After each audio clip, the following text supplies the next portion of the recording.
కానీ మరో పక్క చూసుకుంటే వచ్చే ప్రభుత్వం వచ్చిన దగ్గర నుంచి కూడా వైఎస్ఆర్ గారి మీద కావచ్చు, లేదంటే వైఎస్ జగన్మోహన్ రెడ్డి గారి మీద కావచ్చు, కక్ష పెట్టుకున్నటువంటి ప్రభుత్వం రీసెంట్గా వైజాగ్ స్టేడియంకి రాజశేఖర రెడ్డి గారి పేరు తీసేయడం కావచ్చు, లేదంటే గత రాత్రి జరిగింది అనుకుంటా అనంతపురం జిల్లాకు సంబంధించి అక్కడ కోడుమూరులో అనుకుంటా అక్కడ వైఎస్ఆర్ గారి విగ్రహం తగలబెట్టడం.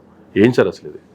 సార్ ఒకటి గతంలో ఎన్టీఆర్ గారిది ఏంటిది ఎన్టీఆర్ ఆరోగ్య హెల్త్ యూనివర్సిటీ పేరు తీసినప్పుడు దానికి వీళ్ళు వైఎస్ జగన్మోహన్ రెడ్డి గారి పేరు తీస్తారు. ఇవన్నీ ఏంటంటే రాజకీయాల్లో పనికిమాలిన పనులు అంటాను నేను. ఎవడైనా దాని గురించి అసలు ఎవరిదైనా తప్పే అంటాను. ఇప్పుడు పెద్ద చరిత్రలో కొంతమంది పేర్లు చిరస్మరణీయంగా ఉండిపోతాయి. ఉదాహరణకి రామారావు గారికి ఆ హెల్త్ యూనివర్సిటీ పేరు పెట్టారనో, లేదా రాజశేఖర రెడ్డి గారికి వైజాగ్ స్టేడియంకి పేరు పెట్టారనో, లేకపోతే ఆయన విగ్రహం మళ్ళీ ఇంకోసారి కాల్చేశారన్న మాత్రాన ఆ మానవుల యొక్క చరిత్ర వాళ్ళు ప్రజలకు చేసింది గుండెల్లో నిగూఢంగా ఉంటుంది. దాన్ని ఎవరూ చెరపలేరు. అది ఏదో వీళ్ళ సొనకానందం కోసం చేసిన బుర్రతక్కువ పనుల కింద వాటిని అభివర్ణించాలి. తాత్కాలికంగా వాళ్ళ ఆనందం పొందడానికి చేసుకునే ఒక పనికిమాలిన చర్యలు. దీనివల్ల ఏమైనా శాశ్వత ప్రయోజనం ఏమైనా వస్తుందంటే ఏమీ రాదు. ఇప్పుడు కడప జిల్లాకి వైఎస్ఆర్ జిల్లా అని పేరు పెట్టారు. వైఎస్ఆర్ జిల్లా బదులు వైఎస్ఆర్ కడప జిల్లా అని పేరు పెడితే ఏమవుతుంది? కడపలో పులివెందులో రాజశేఖర రెడ్డి గారు పుట్టారనో పుట్టలేదనో ఎవరైనా చెప్పగలరా? అది కాదు కదా. కడప జిల్లాకు చెందిన రాజశేఖర రెడ్డి గారు కడప ఎంపీ చేశారు, తర్వాత ముఖ్యమంత్రి చేశారు. కడప నుంచి వచ్చిన వీరుడు అని అంటారు కానీ కాదనరు కదా. అంతే కదా. నిమ్మకూరులో పుట్టిన రామారావు గారు ఆయన హైదరాబాద్ సమైక్య రాష్ట్రంలో హైదరాబాద్లో ఉండి, లేకపోతే సినిమా ఇండస్ట్రీలో చెన్నైలో ఉన్నారు, కానీ పుట్టిన ఊరు అయితే నిమ్మకూరు అని అంటారు కదా. అంతే కదా సార్. ఆయనకి నేను పుట్టాను కాబట్టి ఇంత పెద్దవాడు నేను కట్టిన పేరు పెట్టండి వాళ్ళు ఎర్రని చెప్పుకున్నారా? మనం వారికి ఇచ్చే గౌరవం.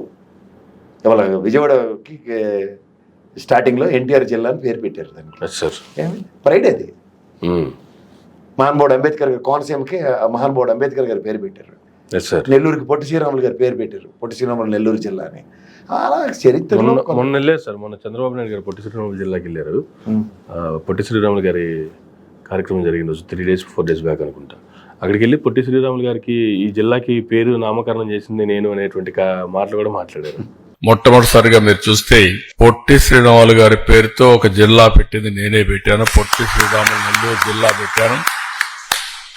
అదే మరి ఎప్పటికప్పుడు ఆయన స్ఫూర్తిని ముందు తీసుకోవడం కోసం చాలా కార్యక్రమాలు చేశాం.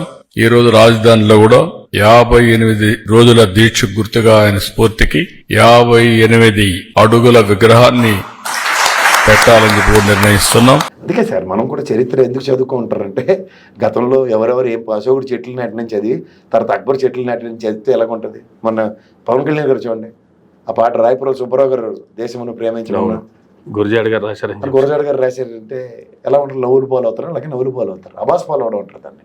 సార్ అవి కాదు కదా. అవి మాట్లాడవలసిన మాటలు ఏముంటాయో పొట్టి శ్రీరాములు గారు మీరైనా నేనైనా ఖచ్చితంగా గౌరవించవలసిన వ్యక్తి అయినా ఆ మహానుభావుడు పెట్టిన భిక్షకే తెలుగు ప్రైడ్ అన్నది 1956 నుంచి నిలబడింది. This is what hour pride of Telugu అని. అంచేత ఆ మహనీయుల్ని, చరిత్ర పురుషుల్ని, చరిత్రకారుల్ని చరిత్ర మీరు మర్చిపోవచ్చు మీ రాజకీయ ప్రయోజనాలకి, కానీ చరిత్ర సువర్ణయుగం కింద వాటిని అభివర్ణిస్తూ చరిత్ర గుండెల్లో సువర్ణాక్షరాలతోనే రాసి ఉంటుంది. అది రామారావు గారు అవనండి, లేదా రాజశేఖర రెడ్డి గారు అవనండి, మహానుభావుడు పొట్టి శ్రీరాములు అవనండి, లేకపోతే దేవదేవుడు అంబేద్కర్ గారు అవనండి. చేత ఎవరైనా సరే అలాంటి మహనీయుల్ని పేర్లు మీరు తాత్కాలిక ఉపశమనానికి పేర్లు పేకొచ్చాము, కానీ గుండెలో ఉన్న పేరుని ఎవరు చెరపలేదు. That is the pride of AP. వాళ్ళందరూ ప్రైడ్ పీపుల్. మనం తలెత్తుకుల్లా చేయగలిగారు. రామారావు గారు కానీ, రాజశేఖర రెడ్డి గారు కానీ, అదే పొట్టి శ్రీరాములు గారు కానీ, ఈ మహనీయులు చరిత్రని తిరగరాశారు. ఇలా ఉంటుంది, తెలుగుడు కోసం నేను నిలబడితే రామారావు గారు, పొట్టి శ్రీరాములు గారు, రాజశేఖర రెడ్డి గారు నా ప్రజల కోసం నేను ఏం చేయాలన్నది ఇలా రాశారు. దాన్ని గోల్డెన్ ఎరా అంటారు. ఇప్పుడు మనం చూడండి చరిత్ర చదువుకున్నప్పుడు కృష్ణదేవరాయలు ఇలాంటివన్నీ స్వర్ణయోగాలు అని చదివేవాళ్ళం. అవును. తర్వాత అలాంటి ప్రజాస్వామ్యంలో స్వర్ణయుగం చూపించిన మహనీయులు ఎవరంటే దేశానికి ఒకడు మహానుభావుడు పివి నరసింహరావు గారు, మన్మోహన్ సింగ్ గారు, ఇంకో ఆయన రాష్ట్రానికైతే రాజశేఖర రెడ్డి గారు. చరిత్రను ఎవరు తిరగరాయలేరు, మీ వల్ల కాదు. తాత్కాలిక ఆనందాలు పొందండి, అంతకని ఇంకెళ్ళి. సార్